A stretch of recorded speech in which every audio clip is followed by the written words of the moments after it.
দেশের আবহাওয়ায় আবারও বৈরী পরিস্থিতির আশঙ্কা দেখা দিয়েছে। বঙ্গোপসাগরে সৃষ্ট লঘুচাপের প্রভাবে দেশের উপকূলীয় এলাকা ও সমুদ্র বন্দরের উপর দিয়ে ঝড়ো হাওয়া বয়ে যেতে পারে বলে জানিয়েছে আবহাওয়া অধিদপ্তর। এ কারণে চট্টগ্রাম, কক্সবাজার, মোংলা ও পায়রা সমুদ্র বন্দরকে ৩ নম্বর স্থানীয় সতর্ক সংকেত দেখাতে বলা হয়েছে। একই সঙ্গে উত্তর বঙ্গোপসাগরে অবস্থানরত সব মাছ ধরার নৌকা ও ট্রলারকে উপকূলের কাছাকাছি থেকে সতর্কতার সঙ্গে চলাচলের নির্দেশনা দেওয়া হয়েছে।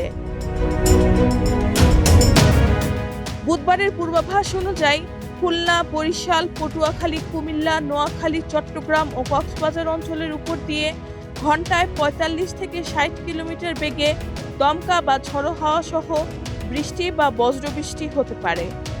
তাই এসব এলাকার নদী বন্দরকে ১ নম্বর সতর্ক সংকেত দেখাতে বলা হয়েছে।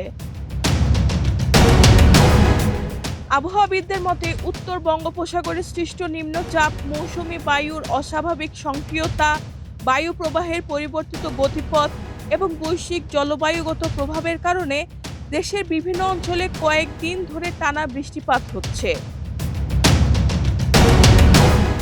পানি উন্নয়ন বোর্ডের বন্যা পূর্বাভাস ও সতর্কীকরণ কেন্দ্র জানিয়েছে, উত্তর ও উত্তর পূর্বাঞ্চলের অন্তত ৯ জেলার নদী সংলগ্ন নিম্নাঞ্চলে আগামী ২৪ থেকে ৪৮ ঘন্টার মধ্যে নতুন করে স্বল্পমেয়াদী বন্যা অথবা বিদ্যমান বন্যা পরিস্থিতি আরও অবনতি হতে পারে।